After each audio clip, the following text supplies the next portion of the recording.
D'un même accord.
Alléluia, bienvenue dans la maison du Seigneur.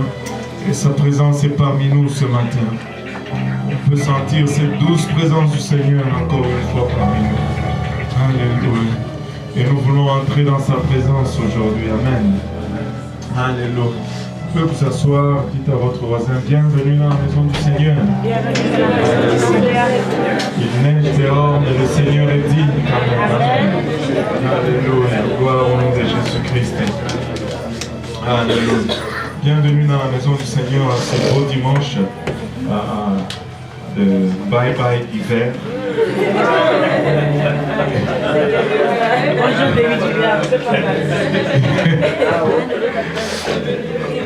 L'hiver est en train de nous dire bye bye. Au fond, la neige qui tombe maintenant, c'est pour faire fondre la neige qu'on a eue.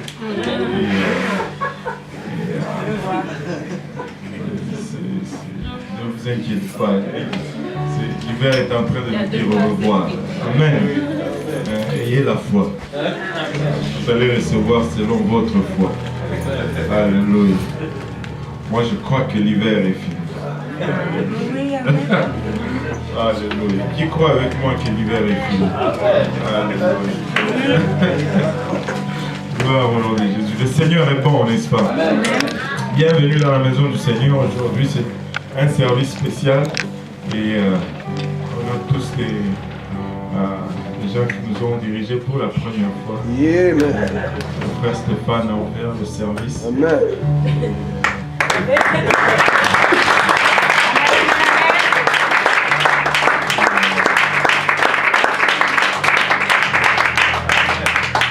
La sœur Avia a été prévenue 1 minute avant le service que c'est elle qui allait diriger le chant.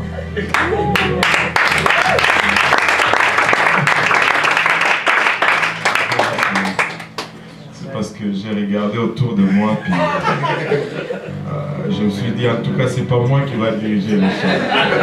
Alléluia. Alléluia. Gloire au nom de Jésus. Le Seigneur est bon, n'est-ce pas? Alléluia. Et c'est comme ça qu'on découvre les talents. Alléluia. On va faire nos annonces rapidement pour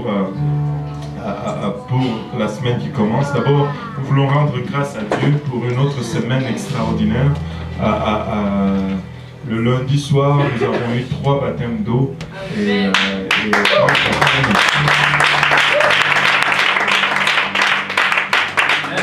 baptême du Saint-Esprit. Au fait, c'était explosif. Lundi soir, c'était extraordinaire. J'avais fini d'enseigner à 21h10, mais on est allé, je pense, jusqu'à 22h30 parce qu'il y avait beaucoup de questions sur qui est Jésus-Christ, sur l'unicité. Et quand on parle de l'unicité, on touche directement le plan du salut. Et il y a la sœur Judith qui s'est fait baptiser et c'était tout simplement extraordinaire. Il y a eu une délivrance aussi extraordinaire. Et quand la personne me témoignait de ce qu'il a quitté lorsque on priait pour elle, c'était tout simplement extraordinaire.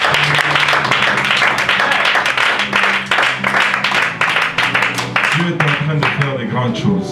Amen. Il y a un prix à payer, mais Dieu est en train de faire de grandes choses. Et le mardi, on a eu un autre baptême d'eau, donc on a eu 4 baptêmes d'eau cette semaine et un baptême du Saint-Esprit. Et nous anticipons ce que le Seigneur va faire pour le restant de la journée. Ce soir à 18h, d'abord à 13h, service à Saint-Laurent, et à 18h, le service bilingue également à Saint-Laurent. Pour la semaine qui commence de lundi à vendredi, de 9h à 10h, nous avons la prière ici. Le mardi, 19h, évangélisation. Je ne sais pas où on va être.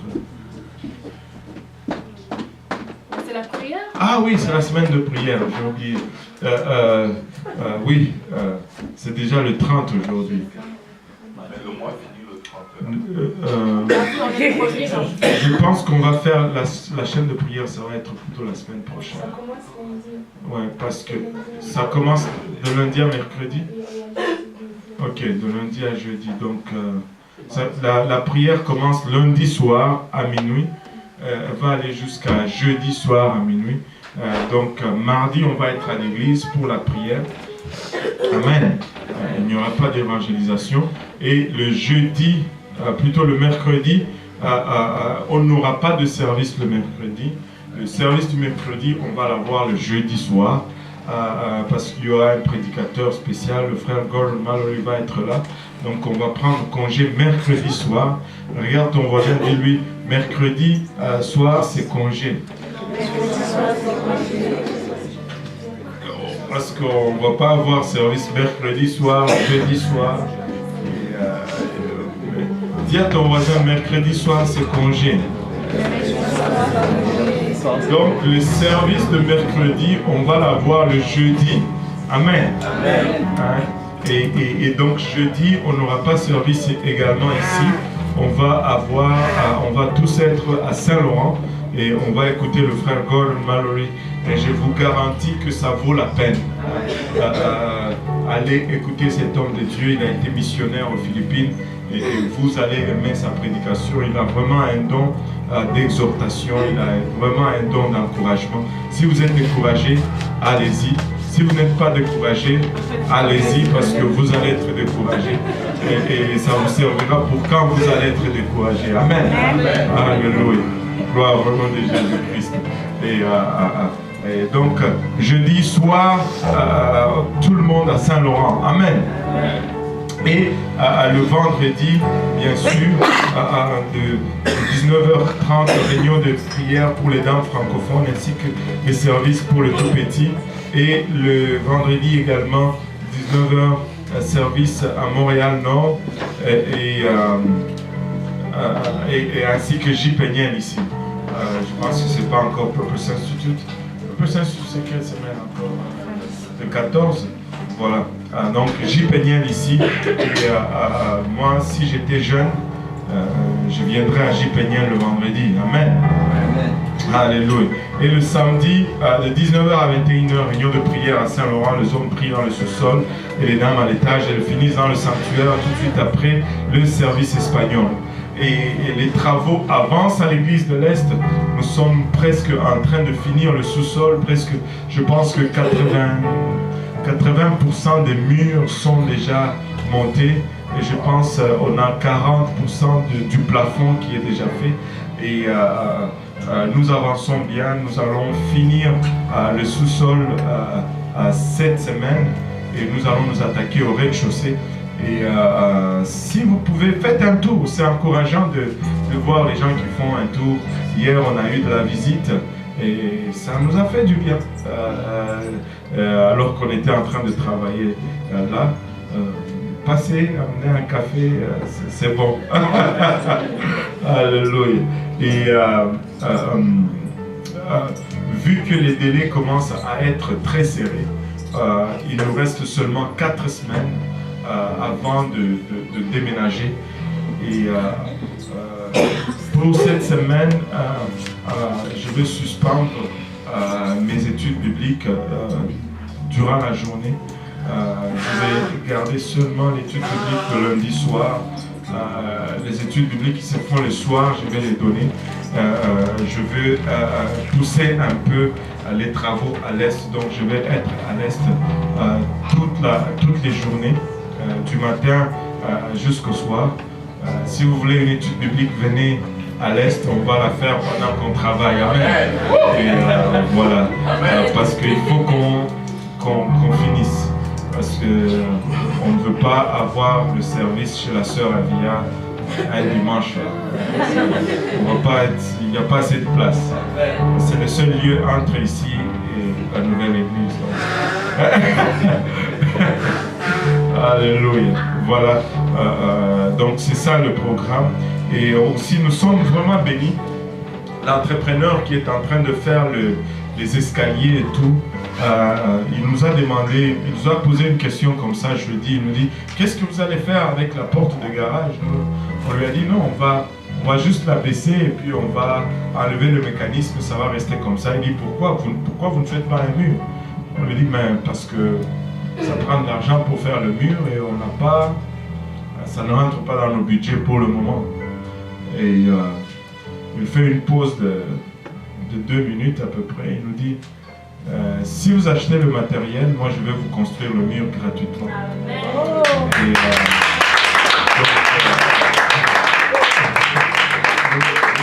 grâce à Dieu pour cela. Et on va essayer d'avoir le matériau et puis il va nous faire le mur gratuitement. Et priez pour tous ces gens qui travaillent là-bas à l'église parce qu'ils posent beaucoup de questions. On passe au moins 45 minutes à 1 heure chaque jour à leur parler de l'église et de la parole de Dieu. Et il y a un jeune, il s'appelle Martin, et il est très sensible spirituellement. Et priez parce que qu'est-ce qu'on va faire le jour de l'inauguration? On va tous les inviter. On va avoir au moins 2 bancs, 2 rangées pour tous ceux qui ont travaillé. Et prier pour que Dieu les remplisse du Saint-Esprit.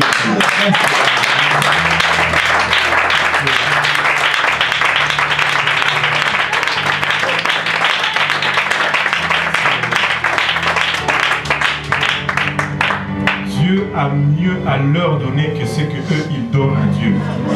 Et ça ne serait pas juste qu'ils arrivent jusque dans l'église, qu'ils bâtissent l'église et qu'ils ne voient pas le salut. Ça serait triste, Et vraiment, quand ils viennent, ils respectent le lieu. Et chaque fois qu'il y a un nouveau travailleur qui vient et qu'il a un langage un peu rude, tu vas voir le contracteur, il s'appelle Sébastien, il est costaud. Il va le tirer dans un coin et puis il va lui dire c'est l'église ici.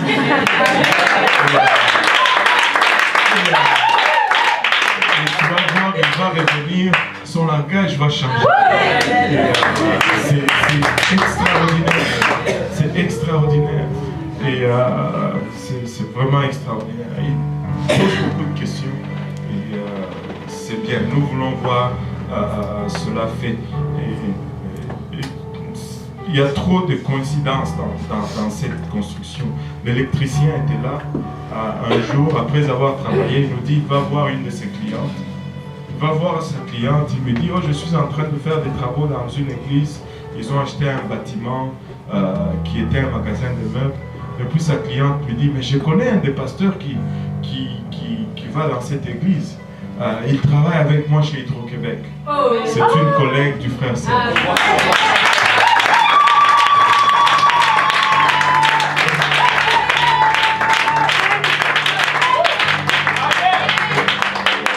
Pas loin ici, quelque part. Coïncidence? Ah non, tu rêves ou quoi? Dieu est en train de tisser des toiles et d'une façon extraordinaire. Et nous savons que nous sommes dans la volonté de Dieu et que nous allons voir des grandes choses. Amen. Donc, du 1er au 6 avril, en passant à Montréal-Nord, il y avait 31 personnes.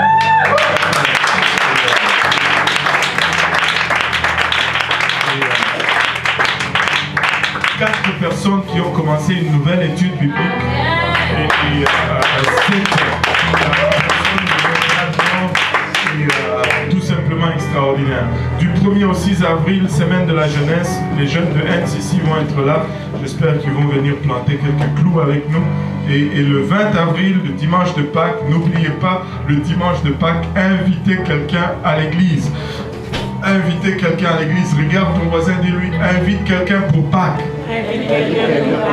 Okay.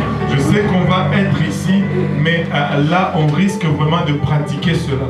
Si tu viens sans un invité, une personne ou un visiteur, tu vas suivre le service debout.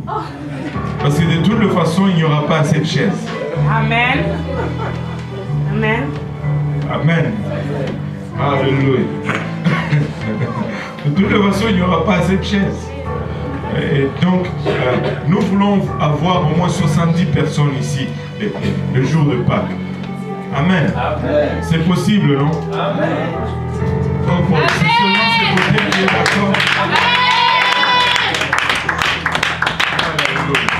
Gloire au nom de Jésus. Non, c'est le 20 avril, on va être encore ici. Ça va être juste la chose qui va confirmer qu'on doit. Alléluia. Gloire au nom de Jésus. Allez, le Seigneur est bon, n'est-ce pas? On va se lever tous ensemble, c'est le temps de l'offrande. Le frère Émeric va venir nous diriger en prière et il va prendre l'offrande. Et la sœur Evia va venir nous conduire dans notre chant. Nous prions au nom de notre Seigneur Jésus-Christ. Seigneur Dieu d'amour et de bonté, de puissance et d'adoration. Seigneur éternel, pour chaque chose que tu nous accorder dans notre vie.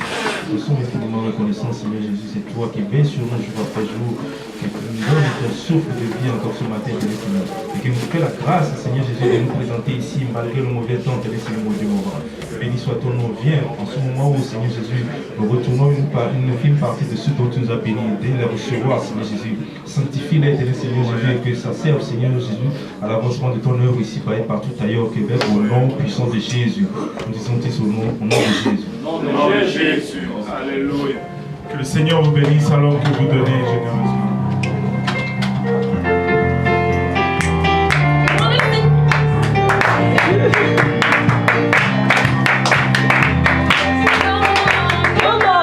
Comment ne pas te louer?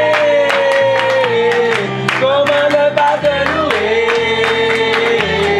Comment ne pas te louer? Seigneur Jésus. Comment ne pas te louer?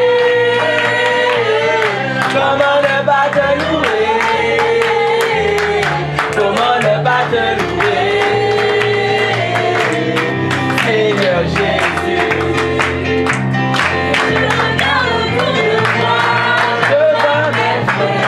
Seigneur Jésus, merci.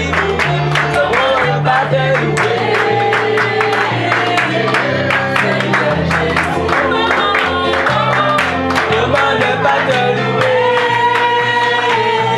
Comment ne pas te louer?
Pentecôtiste Unie, nous avons plusieurs programmes pour répondre à plusieurs besoins.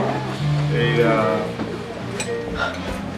nous avons un programme pour les enfants. Nous avons un ministère des enfants très très développé, mais comme avec tout programme, ça prend des financements. Nous avons un programme dans l'église Pentecôtiste Unie qui s'appelle Sauvons nos enfants ou Save Our Children. Très souvent, avant Pâques, nous sollicitons une offrande pour tout ce qui est ministère des enfants. J'ai ici des formulaires, on a fait ça à Saint-Laurent il y a une semaine, je pense. Et on va le faire aussi parce que nous sommes devenus une église indépendante. C'est-à-dire, nous voulons aussi participer à tous ces programmes parce que nous participons, nous recevons aussi de ces programmes. Au fond, c'est bien pour nous parce que Amen. Là où nous sommes, nous recevons plus que nous donnons. Amen. Parce que nous sommes une petite église. Mais nous voulons déjà, dès le départ, établir les bonnes habitudes et nous ne voulons pas juste recevoir, nous voulons aussi donner. Amen. Amen. Et donc, si je vais donner ça au frère Émeric. S'il y a quelqu'un qui veut nous aider à participer à Sauvons nos enfants, tu peux prendre un de ces formulaires, le remplir et le retourner au frère Émeric. Et au fond, cette offrande est due pour le jour de Pâques, le dimanche de Pâques. C'est là que tu as besoin de donner. Au fond, c'est en anglais. Je ne voulais pas le traduire parce qu'il restait beaucoup de formulaires en anglais pour ne pas gaspiller l'argent à imprimer autre chose. J'ai pris seulement ce qu'ils avaient là-bas et j'ai amené quoi. Amen. Voilà. Donc, c'est comme ça. Je vais les traduire pour vous. C'est Save a Child, sauve un enfant. Sauve un enfant, sauve le futur. Et tu n'as pas besoin de remplir, si tu veux remplir, parce qu'il y a toujours une petite compétition entre les hommes et les femmes. Si tu veux remplir, coche seulement la première partie où c'est écrit male, ça veut dire homme. Coche seulement là. Non.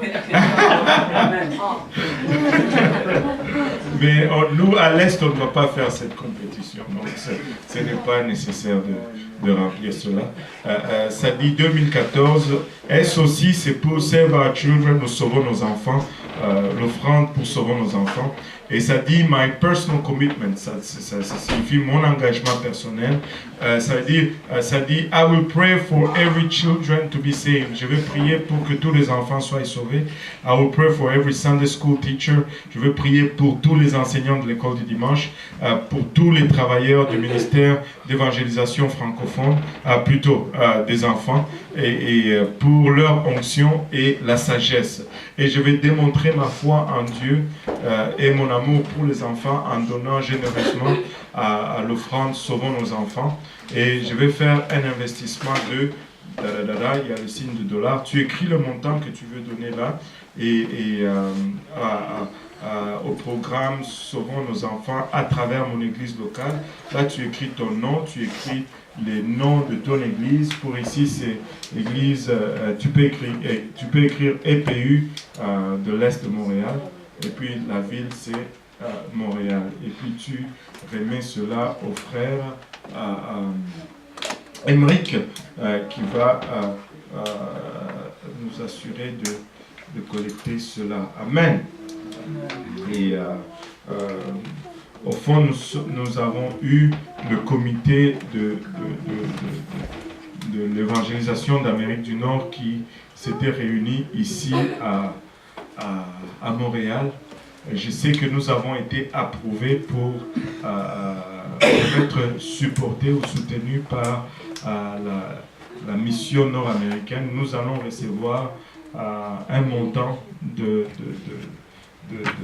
du quartier général comme étant une église missionnaire. Nous sommes considérés comme une église de mission parce que nous sommes une petite église qui vient de commencer et je pense que nous en avons besoin.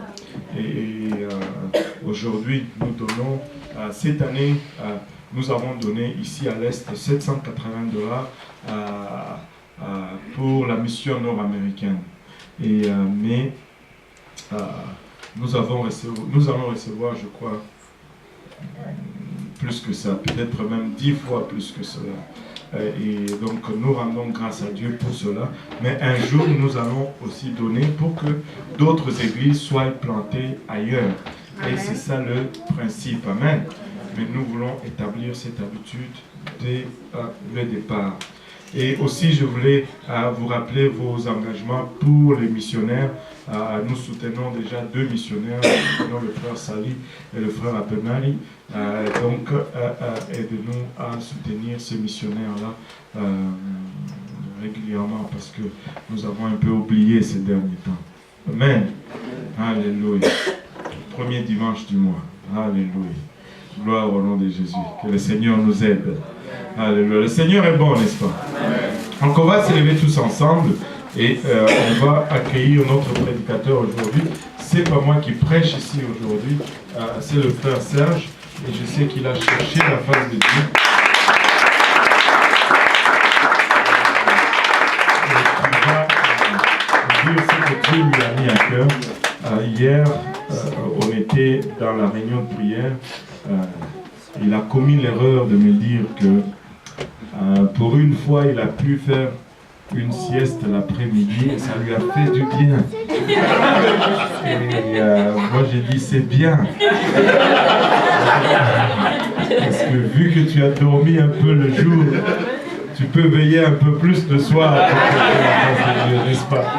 Et donc, il va venir et il va nous partager la parole de Dieu. Amen. Alléluia. Alléluia. Alléluia. Gloire au nom de Jésus. Merci Seigneur. Amen. C'est toujours un grand privilège. Amen. J'aime beaucoup mon pasteur. Amen. Je l'aime vraiment de tout mon cœur. Amen. Et chaque fois qu'il m'a demandé de prêcher, Dieu m'avait déjà donné quelque chose. Et je peux vous dire, il est même arrivé que c'est pendant le service, juste avant la prédication, qu'il me dit, c'est toi qui prêches. Amen. Et le Seigneur m'avait déjà préparé. Amen. Amen. Hier, j'étais sûr que le Seigneur m'a donné quelque chose. Quand j'ai commencé à prier, je sentais ça venir. Il n'a pas arrêté de me répéter la même phrase. Et je sais que Dieu a une parole pour quelqu'un aujourd'hui. Amen. Donc j'espère que quelqu'un a vraiment, vraiment faim et soif. Amen. Amen. Et qu'il va vraiment boire aux sources d'eau vive. Amen. Alléluia.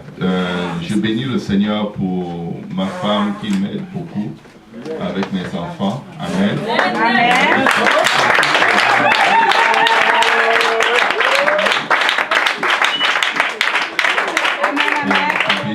Ils ont une façon très spéciale de m'accueillir presque tous les jours. Quand je rentre à la maison, dernièrement je suis rentré, j'avais été tellement opprimé à mon travail. Toute une semaine, des jours, des semaines entières et je n'en pouvais vraiment plus. Et là j'entre chez moi, j'ouvre la porte avec un profil un peu bas. Et ma fille Ezekia qui court, elle dit, papa, tu es le meilleur papa au monde. J'étais comme, waouh. Elle a juste mots pour me remonter le moral. Amen. Et j'ai béni beaucoup mes enfants. J'ai béni ma première fille, Amen, Daniela. Mes garçons, Caleb et Joshua, qui sont une précieuse aide. Ils font beaucoup de choses que je suis supposé faire à la maison. Ils travaillent vraiment comme des adultes. Et j'aime mes enfants. J'aime beaucoup mes enfants et je les chéris de tout mon cœur. Amen. Et j'aime le peuple de Dieu. Amen. Je veux vous dire merci pour toutes vos prières. Merci pour tous vos sacrifices. Merci pour toutes vos intercessions. Merci quand vous me relevez dans les moments les plus impossibles. Merci pour ceux qui prient quand le Seigneur leur met à cœur de prier pour les dirigeants. nous sommes très très attaqués. Amen. Parce que si nous marchons comme Dieu veut, il n'y a rien que Dieu ne va pas faire avec nous. Amen. Aussi bien directement en nous utilisant qu'en nous utilisant sur le peuple de Dieu. Amen. Donc nous bénissons Dieu pour ce qu'il est en train de faire. Je veux juste nous encourager. Ne faisons même pas attention à la neige. Amen. Il faut cette neige. Elle est là pour un but bien précis. Amen. Sinon Dieu ne la laisserait pas tomber. Amen. Sinon Dieu ne la laisserait pas tomber. Amen. Amen. Si Dieu la prolonge, qu'il la prolonge. Mais nous servirons toujours le Seigneur. Nous allons toujours aimer le Québec. Amen. Nous allons toujours vivre au Canada. Amen. Même si le Québec devenait complètement comme à Foujois, où il fait tellement froid qu'on ne parle même plus du froid. Il fait tellement froid qu'on te dit ne fais rien qui va te faire transpirer. Parce que si tu transpires, ça va geler, ta sueur va geler, et là tu risques vraiment de mourir de froid. Ils font tout doucement à coup de joie. Ils ne font pas des gestes brusques. On ne doit pas transpirer. Amen. C'est dans la mentalité des gens du Nord. Amen. On ne doit rien faire pour transpirer. C'est très dangereux de transpirer. Amen. Gloire à Dieu. Sans plus tarder, je vais demander à Pasteur Kausi, amen, de bénir ce moment et on va aller à la parole de Dieu. Prions tous ensemble. Éternel, nous te rendons grâce encore une fois, Seigneur, pour ton amour, ta bonté, ta fidélité, le privilège que nous avons de nous réunir et de recevoir de ta part. Comme nous réalisons encore une fois que nous sommes hommes naturels et charmants, que les choses spirituelles sont une folie. Père, étends ta main sur ce et rencontre chacun de nous au lieu de nos besoins. Accorde de nos renoncions, papa, rends ton serviteur afin qu'il puisse, Père, apporter ces oracles sans crainte ni faveur, pas ni hésitation, Seigneur Jésus-Christ. Nous tous ensemble, Père, afin que nous puissions recevoir, papa, que cette parole produit en nous, papa, des fruits dignes de repentance, dignes de la vie éternelle. Père, au nom de Jésus, nous te prions. Une action de grâce dans nos cœurs, nous disons tous au nom de Jésus. Au nom de Jésus, alléluia. Avant de nous asseoir, nous pouvons ouvrir nos Bibles dans 1 Roi chapitre 21. Du verset 1 à 26, nous allons tous lire au nom de Jésus. 1 Roi 21, verset 1 à 26.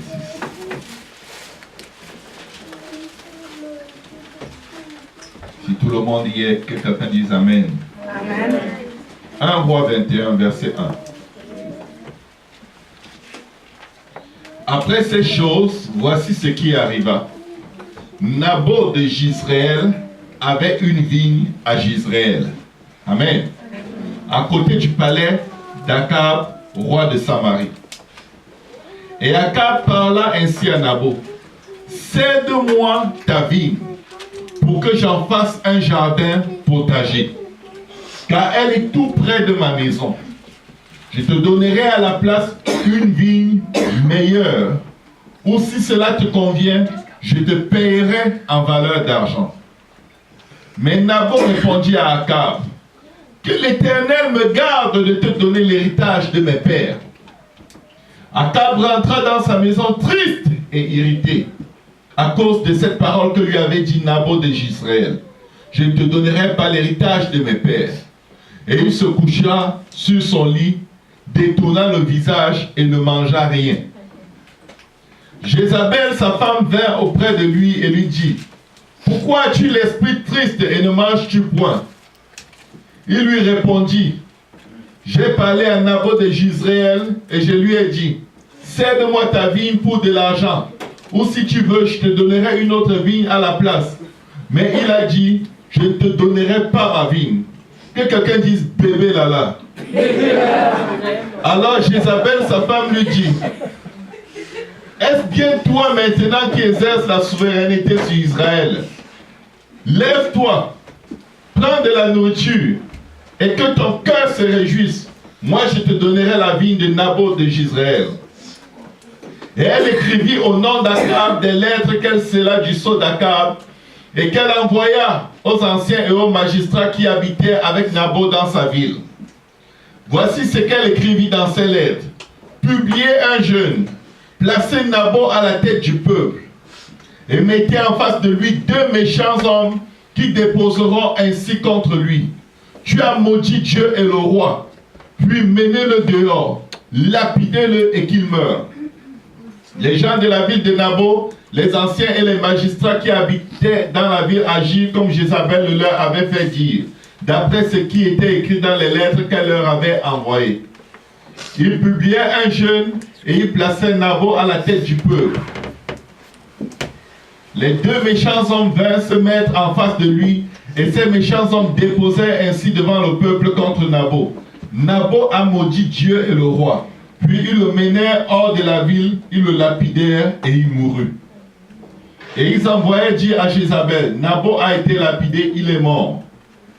Lorsque Jézabel apprit que Naboth avait été lapidé et qu'il était mort, elle dit à Akab, lève-toi, prends possession de la vigne de Naboth de Jezréel, qui a refusé de te la céder pour de l'argent, car Naboth n'est plus en vie, il est mort. Akab, entendant que Naboth était mort, se leva pour descendre à la vigne de Naboth de Jezréel, afin d'en prendre possession. Alors la parole de l'Éternel fut adressée à Élie le Tishbite en ces mots. Lève-toi, descends au-devant d'Akab, roi d'Israël, à Samarie. Le voilà dans la vigne de Naboth où il est descendu pour en prendre possession. Tu lui diras, ainsi parle l'Éternel, n'es-tu pas un assassin et un voleur? Et tu lui diras, ainsi parle l'Éternel, au lieu même où les chiens ont léché le sang de Naboth, les chiens lécheront aussi ton propre sang. Achab dit à Élie, m'as-tu trouvé mon ennemi? Et il lui répondit, je t'ai trouvé parce que tu t'es vendu pour faire ce qui est mal aux yeux de l'Éternel. Voici, je vais faire venir le malheur sur toi, je te balayerai, j'exterminerai quiconque appartient à Achab, celui qui est esclave et celui qui est libre en Israël, et je rendrai ta maison semblable à la maison de Jéroboam, fils de Nébat, et à la maison de Baïcha, fils d'Akija, parce que tu m'as irrité et tu as fait pécher Israël. L'Éternel parla aussi sur Jézabel et il dit, les chiens mangeront Jézabel près du rempart d'Israël. Celui de la maison d'Akab qui mourra dans la ville sera mangé par les chiens, et celui qui mourra dans les champs sera mangé par les oiseaux du ciel. Il n'y a eu personne qui se soit vendu comme Akab pour faire ce qui est mal aux yeux de l'Éternel, et Jézabel, sa femme, l'y excitait. Il a agi de la manière la plus abominable en allant après les idoles, comme le faisaient les Amoréens que l'Éternel chassa devant les enfants d'Israël. Vous pouvez vous asseoir dans la présence du Seigneur. Vous voyez ici dans ce passage, la Bible nous parle de Naboth. Naboth n'était pas un homme puissant en force. Il était un simple homme, mais il avait quelque chose de particulier et d'unique dans le peuple d'Israël. Il avait un héritage qui lui avait été laissé par ses parents. Et certainement, cet héritage passait de père en fils, de génération en génération. Amen.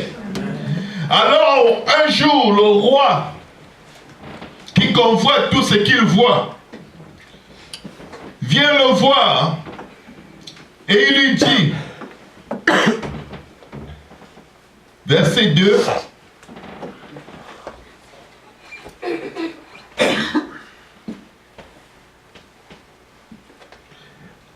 Akab parla ainsi à Naboth, cède-moi ta vigne pour que j'en fasse un jardin potager, car elle est tout près de ma maison. Je te donnerai à la place une vigne meilleure, ou si cela te convient, je te payerai la valeur en argent. Il veut prendre la vigne de Naboth, qui est à côté de sa maison, juste parce que c'est à côté de sa maison. Il lui dit, cède-moi ta vigne pour que j'en fasse un jardin potager, car elle est tout près de ma maison. Mais c'est quoi son problème? On va se demander. Juste parce que ma maison est à côté de ta maison, tu veux l'acheter. Amen. C'était la seule raison. Et non seulement il voulait la prendre parce que c'est près de sa maison, mais il voulait la dévaluer. Vous savez, un jardin potager ne produit pas en toute saison. Et un jardin potager, il ne porte des fruits qu'à très court terme. Chaque année, il faut remettre de la semence à nouveau pour que ça porte à nouveau des fruits. Mais une vigne, une fois que c'est semé, une fois que la vigne est plantée, elle va s'enraciner pendant des années avant que l'arbuste commence à sortir et commence à produire des raisins.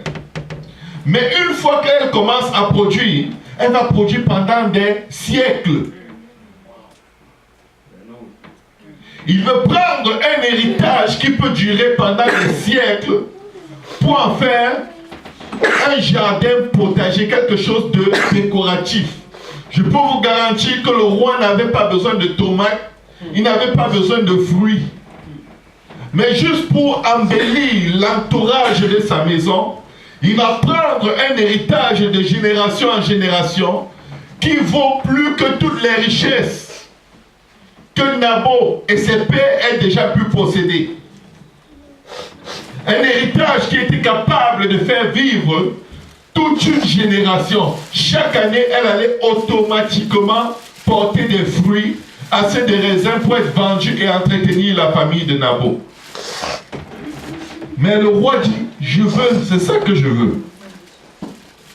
Et non seulement il lui dit que c'est ça qu'il veut, mais en plus, il lui propose ce qu'il appelle une vigne meilleure. Depuis quand est-ce que tu as quelque chose de meilleur que ce que ton voisin a? Tu lui dis, donne-moi ce que tu as qui ne vaut rien et prends ma belle maison.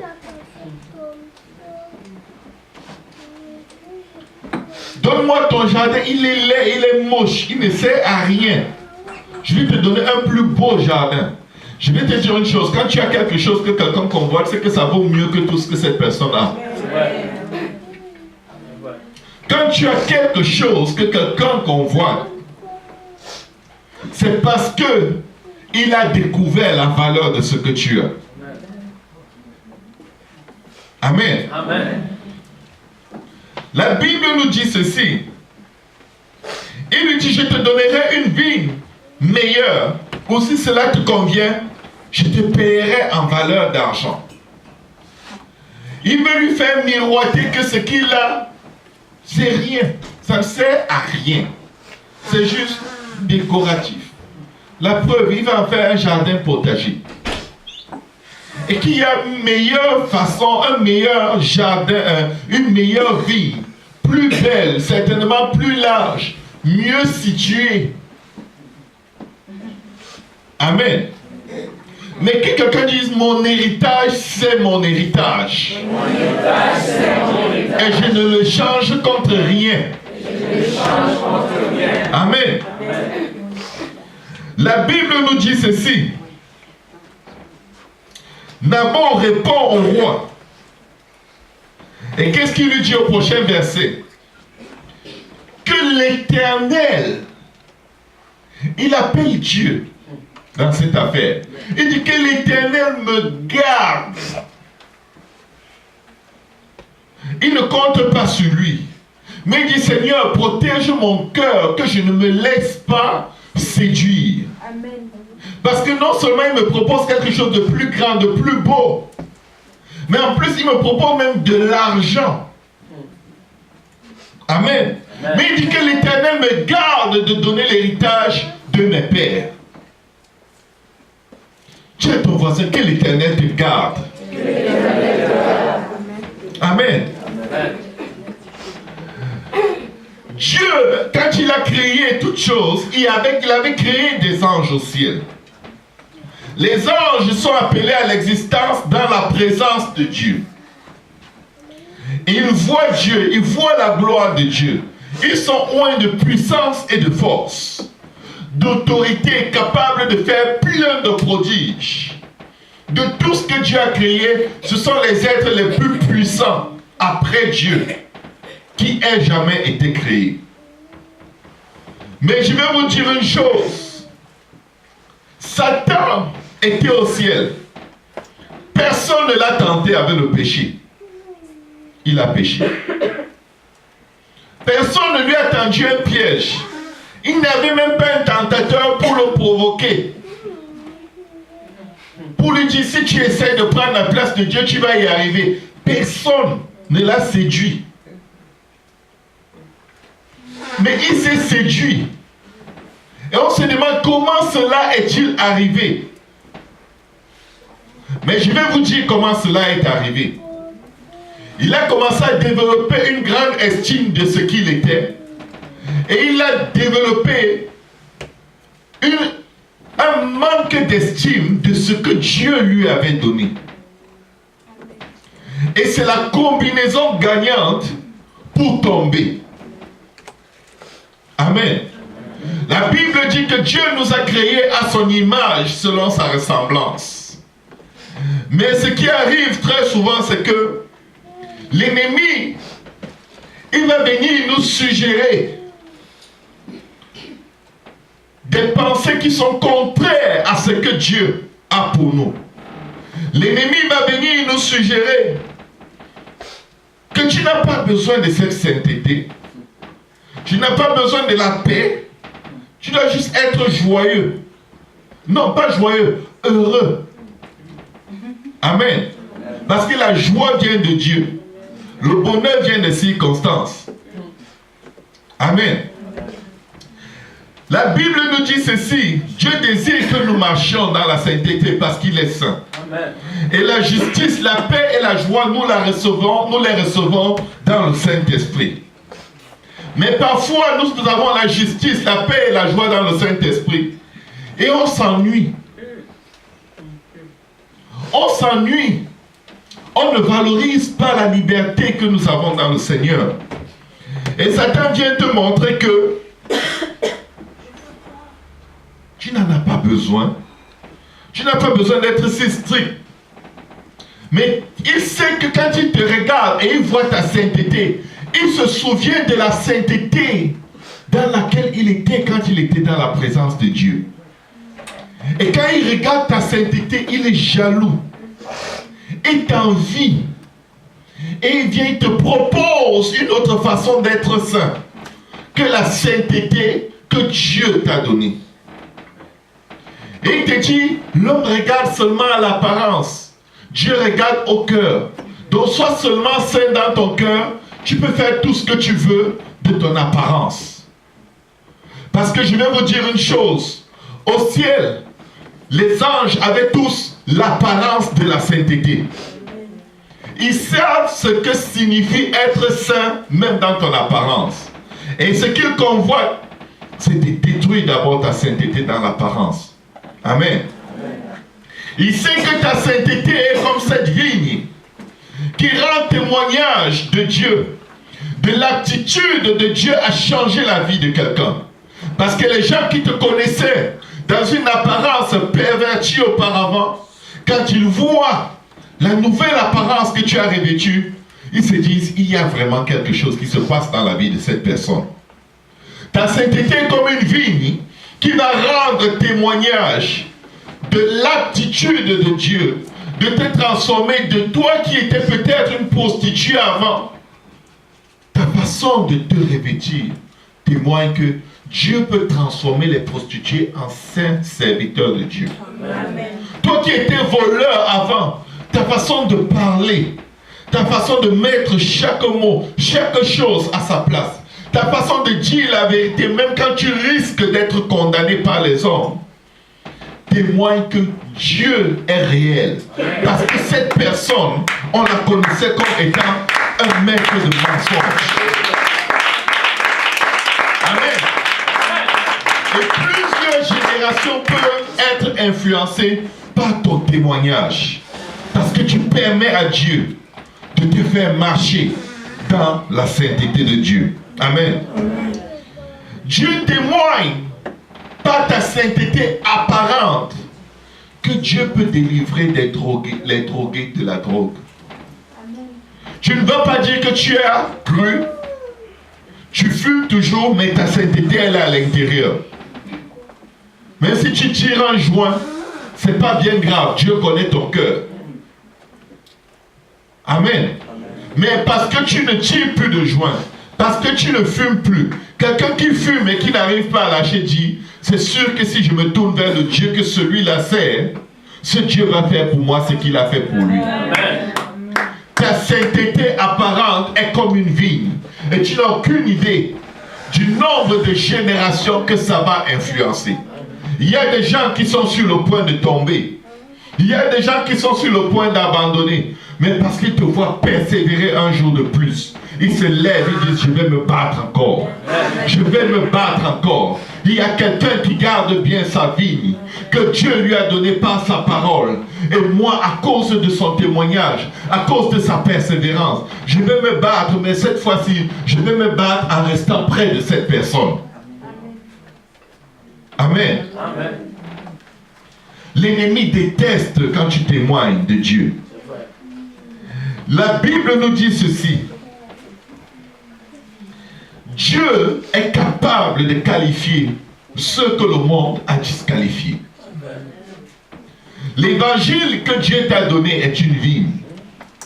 L'évangile auquel tu as cru, par lequel tu es sauvé, si tu le gardes comme tu l'as reçu, comme les apôtres l'ont prêché et l'ont enseigné. Amen. Parce que si tu ne crois plus en l'évangile tel que Pierre, Paul et tous les apôtres l'ont prêché, si tu ne crois plus que tu dois te repentir de tes péchés, si tu ne crois plus que tu dois le faire au nom de Jésus et que tu commences à penser que même si tu te repens de tes péchés au nom du Père, du Fils et du Saint-Esprit, c'est bon, tu es dans les troubles. Parce que ça prend le nom de Jésus. Amen. Pour que ta repentance monte vers Dieu au ciel. Si tu refuses ou si tu arrêtes de croire que tu dois être baptisé au nom de Jésus-Christ pour le pardon de tes péchés, pour que tes péchés soient effacés, tu es en train de vendre ta vigne et tu vas périr dans tes péchés. Si tu ne crois plus que tu as besoin de recevoir le baptême du Saint-Esprit avec l'évidence du parler en d'autres langues, comme il a été donné aux apôtres le jour de la Pentecôte, chez les Samaritains, chez Corneille, et dans Actes chapitre 19, tu es sérieusement dans les troubles, parce que tu es en train d'échanger ta vigne contre de l'argent, contre un autre évangile qui n'est pas dans la Bible. Amen. Dis à quelqu'un, ne vends pas ta vigne. Ne vends pas ton héritage. Ne vends pas ton héritage. Amen. Si tu ne crois plus que Jésus est le seul Seigneur et qu'il n'y a de salut en aucun autre, car il n'y a sous le ciel aucun autre nom qui ait été donné parmi les hommes par lequel nous devions être sauvés, et que tu commences à envoyer les musulmans au ciel, les bouddhistes au ciel, les gens qui n'ont pas jamais entendu l'évangile au ciel, tu es en train de jeter ton héritage à la poubelle pour adopter l'héritage humaniste et œcuménique qui s'oppose à la connaissance de Dieu, et tu vas périr dans tes péchés. Parce qu'il y a quelque chose par rapport à ce salut que nous avons reçu. C'est une vigne qui est là pour nourrir des générations et des générations. Amen. La Bible nous dit expressément que si vous ne le gardez pas comme vous l'avez reçu, vous aurez cru en vain. Amen. 1 Corinthiens 15, verset 1 à 4 dit, je vous rappelle, frère, l'évangile que je vous ai donné, que vous avez reçu, dans lequel vous avez persévéré, et par lequel vous êtes sauvés, si vous le retenez tel que je vous l'ai annoncé, autrement vous auriez cru en vain. Il est possible que tu crois en vain parce que tu as corrompu l'évangile de Dieu. Et il rappelle cet évangile. Il dit, je vous ai enseigné avant tout comme je l'avais aussi reçu, que Christ est mort pour nos péchés selon les Écritures. Il a été enseveli et qu'il est ressuscité le 3e jour selon les Écritures. L'évangile reste et demeure la mort, l'enterrement et la résurrection du Christ. Et ça s'applique dans nos vies par la repentance quand nous mourrons à notre propre volonté. Amen. Nous sommes ensevelis avec Christ dans les eaux de baptême en invoquant le nom de celui celui que nous allons rejoindre dans la mort, dans les eaux de baptême, c'est-à-dire le nom de Jésus. Et il prend notre mort et il nous donne sa vie dans les eaux de baptême. Il efface nos péchés, il nous purifie de toutes nos iniquités. La Bible dit qu'il a effacé l'acte dont les ordonnances nous condamnaient. Il les a humiliés en les crucifiant, en les clouant à la croix. Amen. Amen. Ça se passe dans les eaux de baptême, car c'est dans les eaux de baptême que la Bible déclare qu'il a opéré en nous une circoncision qui n'est pas faite de main d'homme. Amen. Amen. Une circoncision qui n'est pas faite de main d'homme, ça se passe dans les eaux de baptême au seul et unique nom de Jésus. Et Dieu dit qu'il va te remplir du Saint-Esprit, ce qui symbolise la résurrection. Amen. La Bible dit dans Colossiens 2:11, et c'est en lui que vous avez été circoncis, d'une circoncision que la main n'a pas faite. Certains gens vont croire et dire que le baptême n'est pas important. Le baptême n'est pas pour la purification des péchés, parce que le baptême c'est une œuvre. Amen. Mais la Bible dit que c'est une circoncision que la main n'a pas faite, mais la circoncision de Christ qui consiste dans le dépouillement du corps de la chair. Le corps de ta chair est dépouillé des œuvres mortes que tu avais faites, ayant été enseveli avec lui par le baptême. C'est dans ce processus qu'il enlève les actes dont les ordonnances te condamnaient. Vous êtes aussi ressuscités avec lui et en lui et avec lui par la foi en la puissance de Dieu qu'il a ressuscité des morts. Dans les eaux de baptême, ça se passe. Amen. Amen. Alléluia. Amen. Colossiens 5, 22. Essaye de m'afficher Colossiens 5, 22.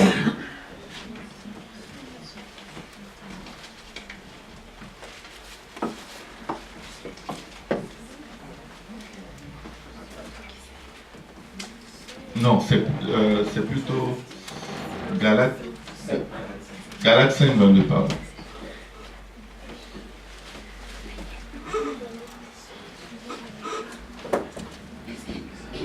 Le fruit de l'esprit, c'est l'amour, la joie, la paix, la patience, la bonté, la bénignité, la fidélité, la douceur, la tempérance. Va au verset 26.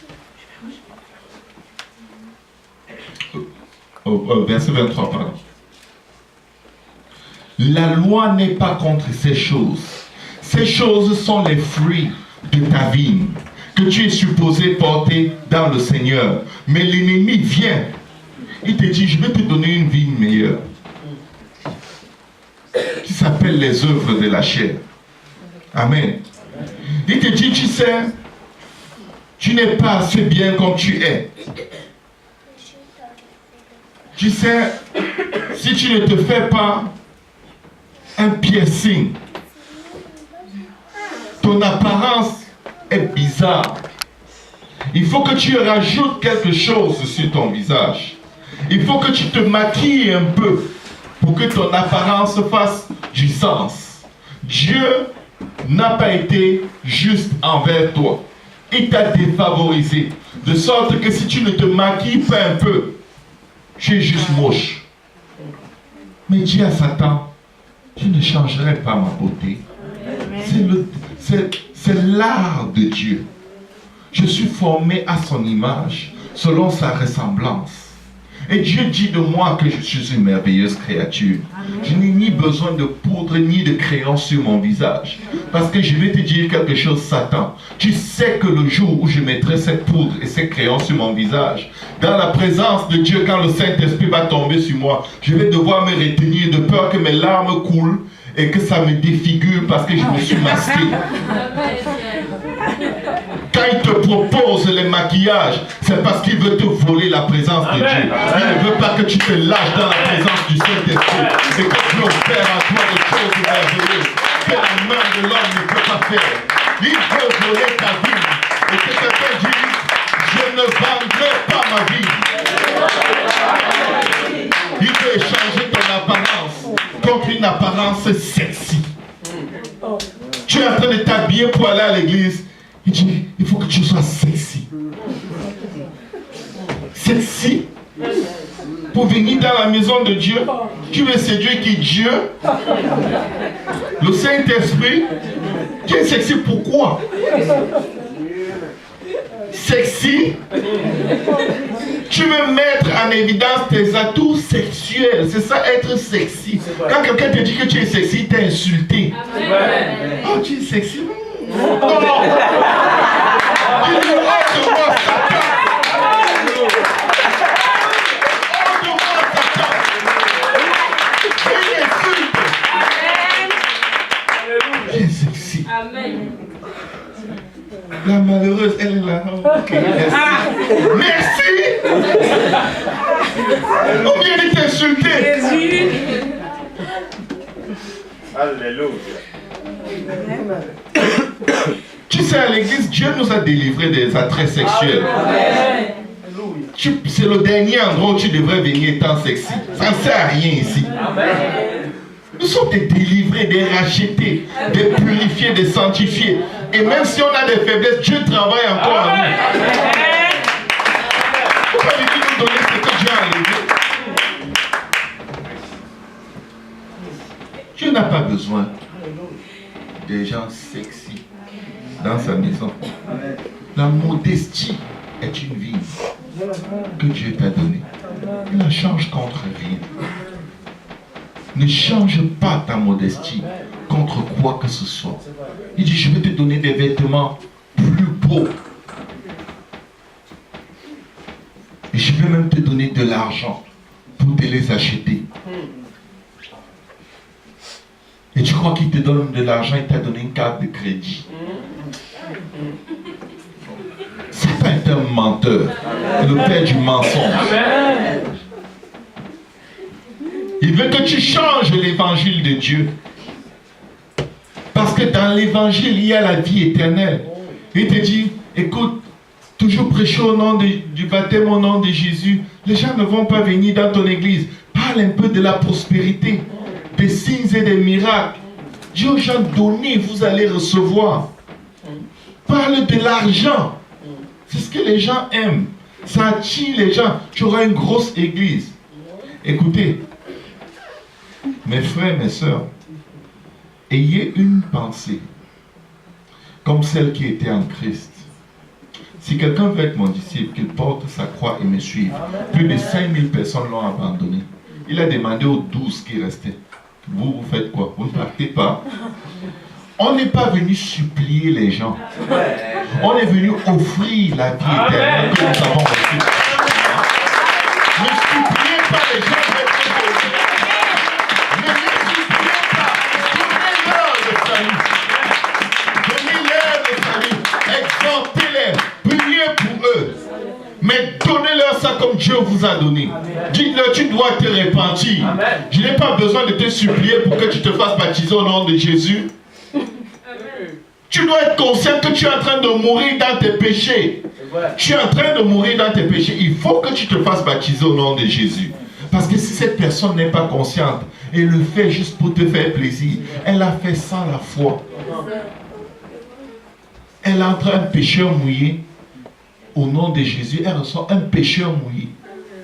Sans que le nom n'ait pu avoir son effet. Parce que sans la foi, il est impossible de lui être agréable. Prêchez l'évangile comme les apôtres ont prêché l'évangile. Ne suppliez pas les gens. Ouvrez leurs yeux sur le fait qu'ils sont en train de mourir. Et que leur vie peut s'arrêter à tout moment. Montrez-leur la voie de secours. Quand tu montres la voie de secours à quelqu'un, tu ne supplies pas la personne. Tu dis, écoute, il y a le feu dans la maison. Voilà l'issue de secours. Sors! Amen. Amen. Amen. Nous ne prêchons pas un autre évangile. Amen. Nous sommes fondés sur l'enseignement des apôtres. Amen. Amen. C'est notre vie. C'est elle seule qui porte des fruits. Et ces fruits demeurent jusqu'à la vie éternelle. Amen. Amen. Au lieu d'écouter des prédicateurs apostoliques qui te prêchent vers le ciel. Moi, j'ai presque jamais entendu un prédicateur pentecôtiste apostolique qui va se concentrer sur les choses de la terre. Ils vont te prêcher l'évangile. Tu mais n'importe lequel d'entre eux, ils savent que c'est la mort, l'enterrement et la résurrection du Christ. Ils n'ont pas deux choses à te prêcher. Quand tu as des difficultés financières, tu vas écouter des prédicateurs qui prêchent sur l'argent. Tu as des difficultés financières parce que ton âme ne prospère pas à tout égard. Le Seigneur a déjà dit, bien-aimé, je veux que tu prospères à tout égard et que tu sois en bonne santé, comme prospère l'état de ton âme. Tu n'as pas besoin de prédicateurs blin-blin pour te dire comment faire pour sortir de tes situations financières. Parce que leur principe, c'est toujours donne et il te sera donné. Je peux te garantir que si tu donnes et tu vis loin de Dieu, il ne te sera rien donné. Amen.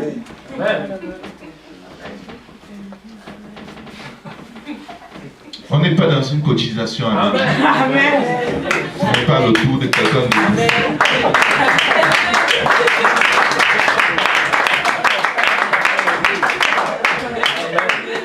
Quand tu passes ton temps dans la maison de Dieu, tu écoutes l'évangile des apôtres, tu écoutes la parole prêchée dans la Bible du commencement jusqu'à la fin. Dès Genèse chapitre 1, le plan du salut est déjà montré. La terre informe et vide, c'est comme nous qui étions informes et vides. Dans le sein de nos mères, nous n'étions qu'une masse informe. Et Dieu va plonger la terre dans l'eau quand il forme le ciel pour récupérer une partie des eaux qui sont en dessous avec les eaux qui sont au-dessus. Il va baptiser la terre dans l'eau avant d'ordonner aux eaux de se reculer pour que la terre sorte. C'est parce que la terre était complètement recouverte d'eau. Et une fois que la terre est baptisée d'eau, elle sort, Dieu parle sur sa vie et elle commence à produire de la verdure. Il parle au chapeau, il parle sur sa vie et elle commence à porter des arbres qui portent des fruits. Dieu parle sur la terre. La terre était informe et vide. Mais après être passé dans les eaux de baptême, les eaux sur lesquelles l'Esprit de Dieu se mouvait, la terre n'est plus informe et vide, la terre est recouverte de verdure, la terre est ronde. Alléluia. Alléluia. Merci Jésus. Le plan du salut est dans Genèse chapitre 1. Amen. Alléluia. Nous sortons de la terre. Tu es poussière, tu retourneras à la poussière.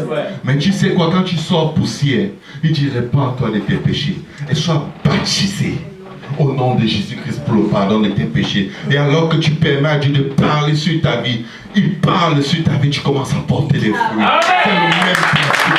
C'est le même principe. Il parle sur ta vie, tu exposes ta vie à la parole. Il parle, tu deviens une vie vivante. Rien n'est impossible. Genèse chapitre 1. Tout a été créé avec en vue le plan de la rédemption de l'homme. Ce n'est pas pour rien que Dieu nous a pris de la poussière de la terre. C'est pour que nous copions seulement la terre. Tu regardes juste aux choses naturelles, tu vas me connaître. Regarde juste à la création. Regarde comment j'ai créé. Passe juste par les étapes de la création. Quand tu es informe, une masse informe dans le sein de ta mère, il te plonge dans l'eau dans le sein de ta mère. Tu es dans une poche qu'on appelle placenta, recouverte d'eau comme la terre. Mais quand tu sors, tu ne ressembles peut-être à rien. Ou le jour même où tu sors, mais quelques minutes après, on voit les cheveux qui commencent à pousser sur ta tête. Le même principe qu'à la création. Tu es bébé dans le ventre avec la calvitie. Tu sors, tu parles sur ta vie, tes cheveux commencent à pousser. Amen.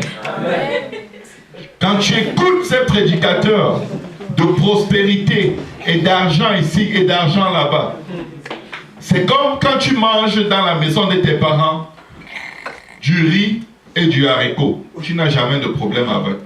Mais tu aimes aller chez le voisin aussi de temps en temps parce que lui, il prépare du haricot et du couscous. Maintenant, tu manges chez ton père, riz, haricot là-bas, haricot, couscous. Il y a un dénominateur commun, c'est le haricot. Donc tu ne vois pas le problème. Les deux parlent de Dieu. Sauf que Le voisin qui me prépare le couscous te dit, le riz vient du diable. Et comme tu aimes être des deux côtés, quand tu reviens chez ton père, tu dis, papa, sers-moi juste le haricot, ne me sers pas le riz. Et ton père ne comprend pas. D'où sort cet enfant depuis quand il ne mange plus le riz? C'est parce que tout le temps, quand tu vas chez le voisin, tu aimes tellement son couscous haricot que tu ne renoncerais à cela pour rien. Tu commences à croire autre chose qu'il te donne plus que ce que ton père te donne dans la maison. Quand vous écoutez les pasteurs trinitaires, vous croyez que vous allez tenir dans l'évangile des apôtres, un jour vous allez abandonner la foi. Je vous dis, je vous le dis, vous êtes en train de vendre votre vie. Vous croyez qu'ils vont vous apprendre quoi? Moïse a écouté qui pour comprendre les voies de Dieu? Vous croyez que les apôtres cherchaient la vérité chez qui? Chez qui est-ce que les apôtres cherchaient les méthodes pour gérer le peuple de Dieu? Chez Dieu. Le Saint-Esprit. Tous leurs besoins étaient concentrés. Si Dieu ne nous dit pas, personne ne peut nous dire. Nous sommes les seuls qui connaissons Dieu. Mais aujourd'hui, tu vas écouter tel prédicateur, même s'il est de n'importe quelle dénomination démoniaque, tu l'écoutes parce que tu sais que non, tu as un problème de guérison. Alors il faut que lui te prêche la guérison. Tu as tel prédicateur pour la guérison, tu as tel prédicateur pour l'argent, et tu as tel prédicateur pour le salut. Tu as un trio. Tu as un vrai trinitaire.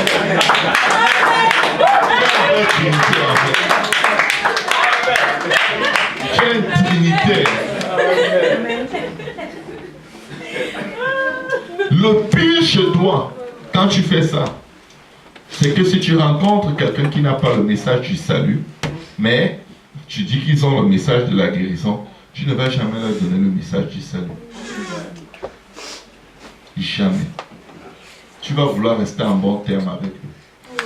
Et tu vas commencer à critiquer des choses dans la maison de ton père pour mieux apprécier la nourriture qui est chez le voisin. Sinon, tu ne vas pas tenir. Mes frères, mes sœurs, ne vendez pas votre vie. Ces prédicateurs itinérants qui passent et disparaissent comme la fumée ne vont rien vous apporter. C'est une pierre d'achoppement pour votre vie. Quand il va venir avec de l'argent, regardez, il voulait acheter avec de l'argent. Nabo a préféré mourir. Nabo a préféré mourir que de vendre l'héritage de ses parents. Mes frères, mes sœurs, que quelqu'un arrête de se corrompre.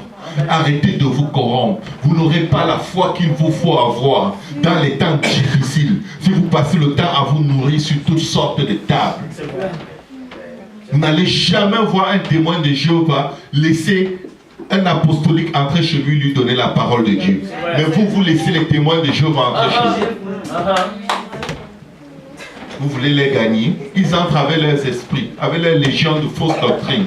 C'est démoniaque leur affaire. C'est vrai. Vous êtes déjà entré chez un témoin de Jéhovah partager la parole? Les Mormons, vous êtes déjà entré chez eux? Vous savez même où ils habitent? Vous ouvrez vos portes. Alléluia. Satan te propose, je te donnerai une vie meilleure. Moi, si cela te convient, je te paierai la valeur en argent. L'argent. Tu vois les Mormons bien habillés, tu es tellement paumé. Tu espères que quand ils vont venir, peut-être si tu vas dans leur église, tu vas moins souffrir. Ta souffrance est ordonnée par Dieu. Je vais voir qui va te délivrer même chez les Mormons. Satan a péché par lui-même. Et il convoite ce que tu as. Il convoite. Mais je suis venu dire à quelqu'un ce matin de la part du Seigneur, bats-toi pour garder ce que tu as. Amen. Tu n'as pas besoin d'écouter quel prédicateur ici, quel autre prédicateur là-bas, quel autre ici. Écoutez, vous avez déjà entendu parler de l'unité de la foi. Ils avaient l'unité de la foi parce qu'ils croyaient ce qu'ils prêchaient entre eux. Et il y avait toujours des itinérants qui venaient chez certains chrétiens, frapper à leur porte pour leur prêcher un autre message. Et c'est pour ça qu'il leur disait, vous êtes sauvés si vous gardez ce message comme vous l'avez entendu. Souvent tu peux être à l'église, tu crois que tu sers Dieu. Tu n'es pas sauvé. Parce que cette semaine-là, tu as écouté un prédicateur qui prêche contre ton église. Et il touche des points que quand tu regardes dans ton église, tu vois effectivement, on dirait que c'est ça. Mais tu sais quoi? Ton église est comme ça parce que tu es là. Hein? Et tu te mets de son côté en train de critiquer ton église. Ça, c'est une vraie folie. Je vous dis, c'est de la folie. C'est de la folie. Tu ne peux pas critiquer ton lit, tu te couches dessus pour dormir. Seulement les paroles de ta bouche vont te donner une nuit des plus inconfortables. Amen. On va terminer avec ce passage. 2 Samuel 23, versets 11 à 12. Dis à quelqu'un, bats-toi pour ce que Dieu t'a donné.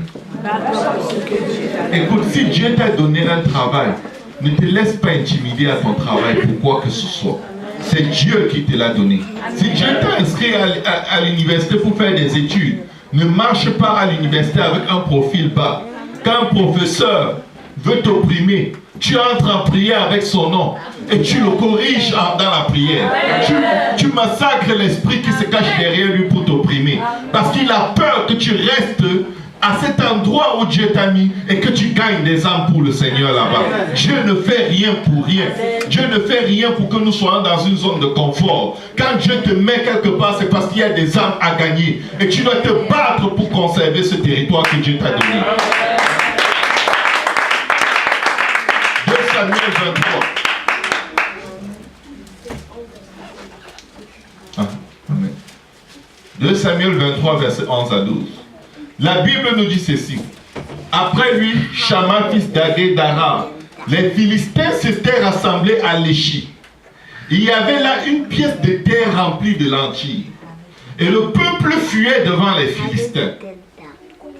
Shama se plaça au milieu du champ, le protégea et battit les Philistins. Et l'Éternel opéra une grande délivrance. Je vais vous dire une chose. Quand il y a les troubles, les gens abandonnent la maison de Dieu. Il est en train de défendre un champ de lentilles seul. Parce que tout le peuple a fui devant l'ennemi. Mais pourquoi est-ce qu'il se bat pour un champ de lentilles? Est-ce que sa vie ne vaut pas plus qu'un champ de lentilles? Je vais vous dire une chose en guerre. L'après-guerre tue plus de gens que la guerre elle-même. Les gens meurent de faim. Les gens meurent de soif. Les gens meurent de maladie. Les gens meurent des conséquences de la guerre plus que de la guerre elle-même. Mais il savait, s'il laisse l'ennemi toucher ce champ de lentilles, la vie ne vaudra pas la peine d'être vécue après la guerre. Alors il s'est mis dans ce champ de lentilles pour se battre pour son peuple qui aura faim et qui n'aura que ces lentilles à manger après la guerre. Il s'est mis dans ce champ de lentilles, exposant son corps à la mort pour défendre ce champ de lentilles, parce que l'ennemi allait venir brûler le champ de lentilles et ils allaient quand même mourir de faim après la guerre, même s'ils échappaient aux mains de l'ennemi. Je viens te dire aujourd'hui, mon frère, ma soeur, bats-toi pour toutes choses que Dieu t'a données. Bats-toi pour ton travail, bats-toi pour ta famille, bats-toi pour la station de l'école où tu évangélises. Mets tes genoux à terre dans la prière, car nous ne luttons pas contre la chair et le sang, nous luttons contre les principautés, les dominations, les princes du monde des ténèbres dans les lieux arides. Mon frère, ma soeur, mets tes genoux par terre et bats-toi pour toutes choses que Dieu t'a données, parce que l'héritage que Dieu te donne, la terre que tu foules de tes pieds, le Seigneur te la donne en possession, et tu la gardes en possession. Tu tu vas devoir te battre. Il t'a donné gratuitement, mais pour garder ta sainteté, tu vas devoir te battre. Pour garder ta foi dans la parole, tu vas devoir te battre dans la prière. Tu vas devoir te battre pour garder l'autorité que tu as quand tu prêches dans les universités, dans les stations de métro. Tu vas devoir te battre. Parce que si tu ne te bats pas, l'ennemi va te bousculer et te chasser loin de ton héritage. Alléluia. Bats-toi pour conserver ton héritage. Nous ne sommes pas venus blaguer. Nous sommes en guerre. Et en guerre, tu ne vas pas aiguiser ton arme chez l'ennemi. N'aiguise pas ton arme chez l'ennemi. Ce n'est pas avec ton temps que tu passes sur Facebook que tu vas être capable de te battre. Amen. Quand le combat va arriver, ton épée ne sera pas aiguisée. Ta lance ne sera pas aiguisée. Chaque fois qu'il faut aiguiser, tu vas écouter les pasteurs trinitaires. Tu es en train de te moquer de toi-même. Parce qu'il va te parler de délivrance. Dès que tu entends délivrance, tu cours chercher une formule magique. Si mon peuple sur qui mon nom est invoqué se détourne de ces mauvaises voies, c'est tout ce que tu as besoin de faire. Ils te disent 3 étapes pour sortir des problèmes financiers.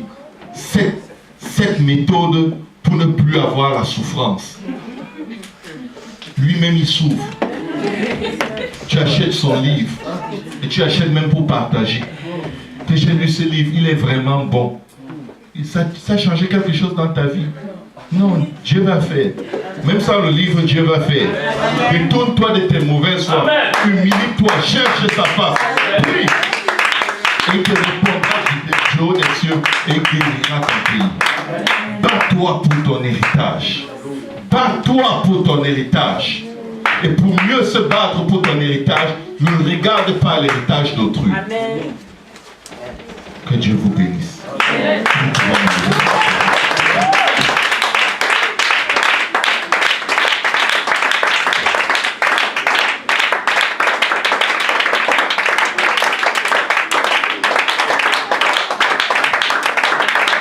Proverbe 22, verset 28 dit ceci.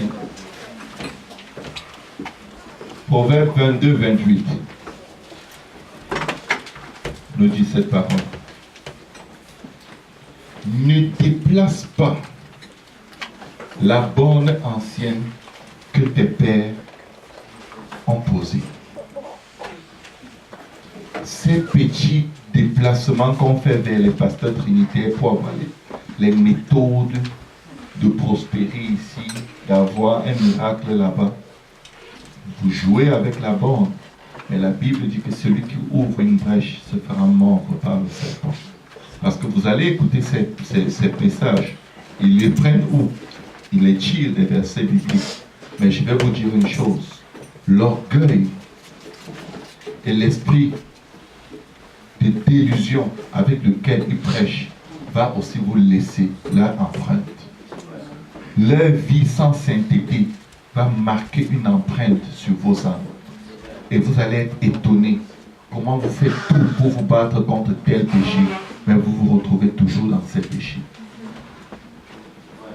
Vous allez écouter je ne sais pas comment on les appelle. Pourtant, ce que Dieu vous a donné, vous n'avez aucun affermissement dedans. Bats-toi pour ton héritage. Si tu méprises ton héritage, tu vas être comme Satan après, jaloux et envieux de ceux qui gardent bien leur héritage.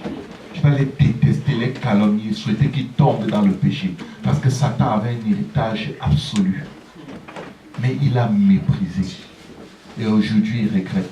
Il n'avait jamais imaginé qu'à force de se corrompre par ses convoitises, Dieu allait le botter hors du ciel. Dieu a envoyé un seul ange, il l'a botté dehors.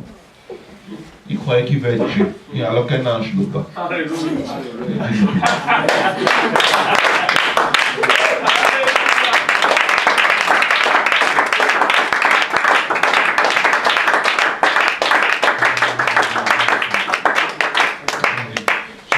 Je ne veux pas vendre mon héritage. Je ne veux pas vendre mon héritage. Je ne veux pas déplacer la borne. Si vous ne voulez pas vendre votre héritage, ne déplacez votre borne. Je vous ai demandé de venir à la maison. On va se reconsacrer à Dieu. et lui dire, me voici Seigneur. Alléluia Jésus. Gloire à ton Saint-Nom, Papa. Gloire à ton Saint-Nom. Alléluia. Alléluia. Gloire au nom de Jésus. Alléluia Seigneur. Alléluia Jésus. Gloire au nom de Jésus. Gloire au nom de Jésus. Merci Seigneur. Merci Seigneur pour ta parole. Je veux prendre cette parole comme si elle était adressée à moi. Et je vais appliquer les principes de ces paroles. Alléluia Seigneur. Merci Jésus, merci Jésus. Nous devons tous arriver à une place où nous nous regardons nous-mêmes, nous nous sondons nous-mêmes, Seigneur. Où suis-je? Alléluia, suis-je en train de marcher dans la bonne direction? Alléluia, pour un moment, si nous pouvons parler à Dieu personnellement, ouvrir notre cœur et lui dire, me voici Seigneur, alléluia. Pas que ton feu consume, non pas toutes ces semences mortes en moi, Seigneur. Moi je me suis frotté à ceci ou à cela, mais viens me purifier, Seigneur. Viens me purifier, ô Éternel,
Aujourd'hui, on était dans la prière ce matin. Le Seigneur m'a conduit à lire dans le livre d'Ezra. Au fond, c'était sûrement pour confirmer son message aujourd'hui. Dans le livre d'Ezra 4, ce matin même, le Seigneur m'a conduit. Il dit, les ennemis de Juda et de Benjamin apprirent que les fils de la captivité bâtissaient un temple à l'Éternel, le Dieu d'Israël.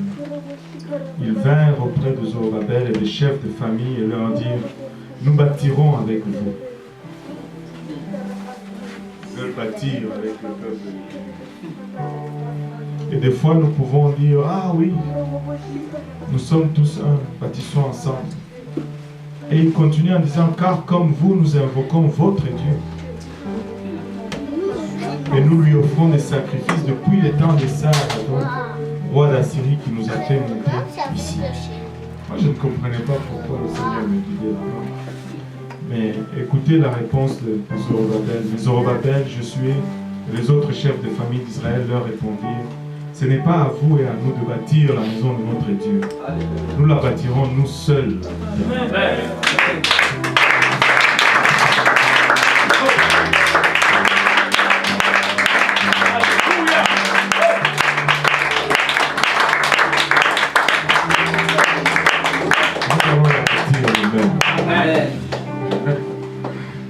Nous n'allons pas la bâtir avec les autres. Les gens qui ne servent pas Dieu ne peuvent pas nous aider à bâtir. Nous allons la bâtir nous-mêmes. Alléluia. Alléluia. Gardez-vous pur. Gardez-vous de vendre la vigne de l'Éternel. Et quand nous disons ces choses, qu'est-ce qu'on nous dit? Vous êtes des extrémistes. Si servir Dieu c'est être extrémiste, alors je vais être extrémiste avec joie. Ça ne me dérange pas du tout d'être extrémiste. Nous allons la bâtir nous-mêmes. Et parce que si ce n'est pas comme Dieu l'a dit, ça ne va pas fonctionner. Ça va être une perte de temps. C'est pourquoi nous nous alignons sur les Écritures.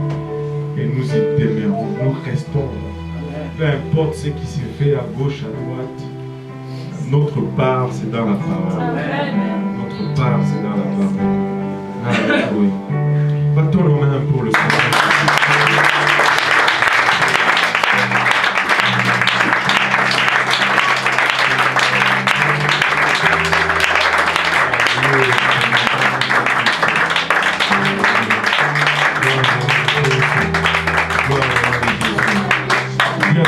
Je ne veux pas être trinitaire. Je ne veux pas aller écouter un pasteur pour ceci, un pasteur. Je ne veux pas être trinitaire. Alléluia. Gloire au nom de Jésus. Alléluia. Avant de partir, juste une dernière chose. Juste avant de partir, juste une dernière chose. Pouvez-vous trouver quelqu'un et prier pour quelqu'un, juste pour une minute, juste trouver quelqu'un et prier avec lui, prier pour lui, que chacun trouve une personne. Oh papa, aide mon frère, aide ma soeur, Seigneur. Papa, je le confie entre tes saints bras, Seigneur. Papa, donne-lui la force et le courage de résister, de ne pas vendre sa vie. L'ennemi semble alléchant et tentant, Seigneur Jésus-Christ. Oh Père, c'est une voie de déception, Seigneur.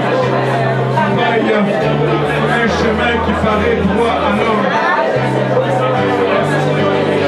C'est un chemin qui conduit à la mort, Seigneur. Papa, fortifie mon frère. Fortifie ma soeur, Seigneur. Fortifie le Seigneur Jésus-Christ.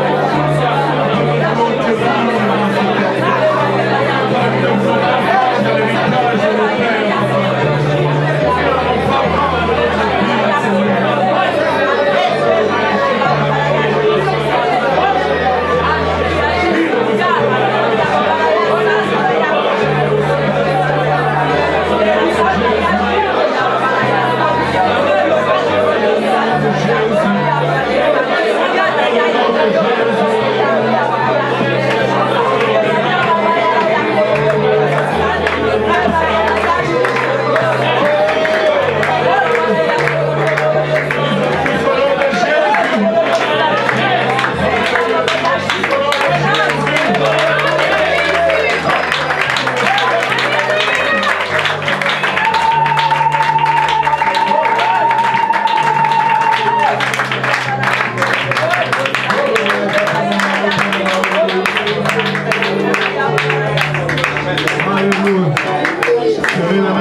Fraternisez-moi et partez vite.